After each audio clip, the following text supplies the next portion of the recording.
వైకాపా నాయకులు హత్యలు చేస్తున్నారంటే వాళ్ళ యొక్క ప్రవర్తన మళ్ళా ఒకసారి బయటకు వస్తూ ఉంది. వారం రోజుల కిందట కడప నగరంలో అలంకాన్పల్లికి సంబంధించిన దస్తగిరి అనే వ్యక్తిని నిర్దాక్షిణ్యంగా హత్య చేసి కత్తులతో పొడిస్తే అతను హాస్పిటల్లో చేరితే మళ్ళీ హాస్పిటల్ లేకపోయి అతన్ని హత్య చేశారంటే హత్యల్లో ఆరితేరిన పార్టీ ఏదైనా రాజకీయ పార్టీ ఉందంటే అది వైకాపానే. వాళ్ళ సాంస్కృతిక హత్యలు. దీని వెనక ఎంత పెద్దలు ఉన్నారో పోలీసు నిగ్గు తేల్చాల్సిన అవసరం ఉంది.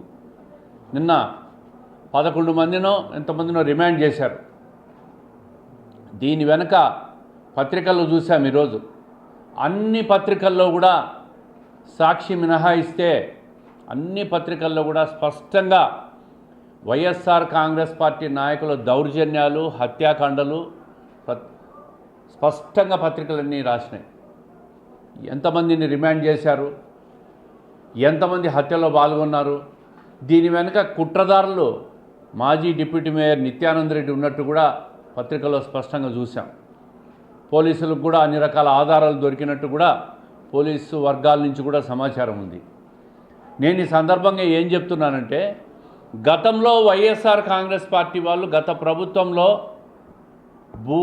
భూదందాలు, భూలావాదేవీలు, సామాన్యుల భూములు లాక్కొని భయభ్రాంతులు గురి చేసి రూపాయిది పావలాకు కూడా కొనుక్కొని రిజిస్టర్లు చేసుకోవడం, ఇంకొక రాశిని వైకాపా వాళ్ళు దొంగ రిజిస్ట్రేషన్లు చేసుకొని భయపడించడం, అడ్డు తిరిగితే హత్యలు చేయడం. అదేవిధంగా గత ప్రభుత్వంలో ఇక్కడే సంధ్యా సర్కిల్లో శ్రీనివాసరెడ్డి అనే వ్యక్తిని కూడా భూ లావాదేవీల్లో దందాల్లో పరిష్కారంలో వివాదాల్లో భాగంగా హత్య కూడా చేశారు. అదేవిధంగా ఈరోజు కూడా అదే భూ లావాదేవీల్లోనే దందాల్లోనే భాగ పరిష్కారాల్లోనే తేడాలు వచ్చే ఈ హత్యలు జరిగినట్టు పత్రికల్లో చూసాం. పోలీసులు కూడా అదే విధమైన సమాచారం కూడా ఇస్తూ ఉన్నారు. వైఎస్ఆర్ కాంగ్రెస్ పార్టీ వాళ్ళు ఇటువంటి హత్యలు, ఇటువంటి హత్య సంస్కృతి వాళ్ళు మానుకోవడంలే. గతంలో చూసాం, వివేకానంద రెడ్డిని హత్య చేసి నరాసుర రక్త చరిత్ర అని చెప్పి కూడా చంద్రబాబు నాయుడు గారి మీద రుద్దే ప్రయత్నం కూడా చేశారు. హత్యలు చేయడం, ఇంకొకరి మీద నెపం వేయడం, హత్యల నుంచి తప్పించుకునేదానికి రకరకాల సాంకేతిక పరిజ్ఞానాలు, ఎలిబీలు సృష్టించడం, తప్పించుకొని పోవాలని ప్రయత్నం చేస్తూ ఉంటారు. ఈ నగరంలో, ముఖ్యంగా కడప నగరంలో ఇప్పటికీ గత ప్రభుత్వంలో హత్య జరిగినాయి. నిన్న మళ్ళీ 2 సంవత్సరాల్లో ఇటువంటి హత్య ఒకటి జరిగింది. ఇది వైఎస్ఆర్ కాంగ్రెస్ పార్టీ నాయకుల మధ్య ఉన్న భూ వివాదాలు, భూదందాలు, భాగ పరిష్కారాల్లో భాగంగానే జరిగినట్టు స్పష్టంగా అర్థమవుతూ ఉంది. నగరంలో ఈ ప్రభుత్వం వచ్చినాక మేము స్పష్టంగా చెప్పినాం, ఎటువంటి దౌర్జన్యాలు, రౌడీజాలు, రౌడీ షీటర్లు, భూదందాలు ఇట్లాంటివన్నీ జరగవని. ప్రశాంతంగా ఉన్న నగరాన్ని వీళ్ళు మళ్ళీ హత్యాకాండగా మార్చే ప్రయత్నం చేస్తూ ఉన్నారు. ప్రజలు అప్రమత్తంగా ఉండాలని చెప్పి కోరుతూ ఉన్నాం. ఇటువంటి శక్తుల పట్ల చాలా జాగ్రత్తగా ఉండాలి. ఇటువంటి పార్టీని రాజకీయాల్లో ఉండనీయకుండా తరిమి కొట్టాల్సిన అవసరం ఉంది. పోలీసులు ఇప్పటికే పూర్తిస్థాయి విచారణ చేస్తూ ఉన్నారు. తప్పు చేసిన వాళ్ళ అధికారుల మీద చర్యలు తీసుకున్నారు. అదేవిధంగా ఎవరైతే దీంట్లో ఇన్వాల్వ్ అయినారో వాళ్ళందరినీ కూడా అరెస్ట్ చేయడం, రిమాండ్ చేయడం జరిగింది. పూర్తిస్థాయి విచారణ కూడా భవిష్యత్తులో జరుగుతుంది తొందరలో. ఈ సందర్భంగా నేనేం చెప్తున్నట్టు, స్పష్టంగా దీంట్లో మాజీ డిప్యూటీ మేయర్ బండి నిత్యానంద రెడ్డి ఉన్నట్టు కూడా పత్రికల్లో అన్ని రాసినారు. పోలీసులు కూడా ఎవిడెన్స్ దొరికింది 120B కింద. ఎక్కడికి తీసుకుపోవాలనుకుంటున్నారు ఈ సమాజాన్ని అని చెప్పి నేను అడుగుతూ ఉండా. నేరుగా జగన్మోహన్ రెడ్డి గారిని ప్రశ్నిస్తూ ఉండా. ఈ సమాజాన్ని ఎక్కడికి తీసుకుపోవాలనుకుంటున్నారు? కడప జిల్లాలో సొంత జిల్లా అయిన జగన్మోహన్ రెడ్డి గారు నీ సంబంధించిన వ్యక్తులు ఇటువంటి హత్యల్లో పాల్గొంటూ ఉంటే, ఇటువంటి కుట్రల్లో భాగస్వాములు అవుతూ ఉంటే ప్రజలకు ఏం సమాధానం చెప్తారు జగన్మోహన్ రెడ్డి గారు అని చెప్పి నేను అడుగుతూ ఉంటాను.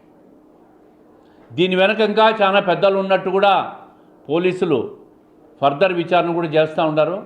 పూర్తి స్థాయి విచారణ చేసి ఎంత పెద్దవాళ్ళు ఉన్నా కూడా చట్టపరంగా చర్యలు తీసుకుంటామని చెప్పి కూడా పోలీసులు చెప్తూ ఉన్నారు. సమాజానికి విషపురుగులు వైసీపీ వాళ్ళు. అక్రమ సంపాదన, భూదందాలు, డబ్బు కోసం ఎంతకైనా తెగ ఇచ్చే మనుషులు వైసీపీ వాళ్ళు. ప్రజలను ఒక భయభ్రాంతులు గురి చేయడం, సమాజంలో శాంతిని లేకుండా చేయడం, అశాంతిని గురి చేయడం, ప్రజల్లో ఒక భయాందోళనను తీసుకురావడం, ఆ విధంగా మళ్ళీ అధికారంలోకి రావాలని ఈ అరాచక సొమ్మంతా కూడా ఖర్చు పెట్టి మళ్ళీ రావాలని చెప్పి ప్రయత్నం చేస్తూ ఉంటారు. ఇటువంటి వాళ్ళను ప్రజలు చాలా అప్రమత్తంగా ఉండాలా, జాగ్రత్తగా ఉండాలా. పోలీసులు పూర్తి స్థాయి విచారణ చేసి వీళ్ళందరినీ కూడా కఠినంగా శిక్షించాల్సిన అవసరం ఉంది. తెలుగుదేశం ప్రభుత్వంలో, కూటమి ప్రభుత్వంలో చంద్రబాబు నాయుడు గారు శాంతి భద్రతలకు అత్యధిక ప్రాధాన్యత ఇస్తాడు. ఎక్కడ కూడా అరాచకం జరగడానికి వీల్లేదని చెప్తూ ఉంటారు. కానీ మీ సొంత జిల్లా జగన్మోహన్ రెడ్డి గారు మీ శిష్యులతో ఇటువంటి హత్యలు చేయించడం, ఇటువంటి కుట్రలు పన్నడం దేనికి సంకేతం?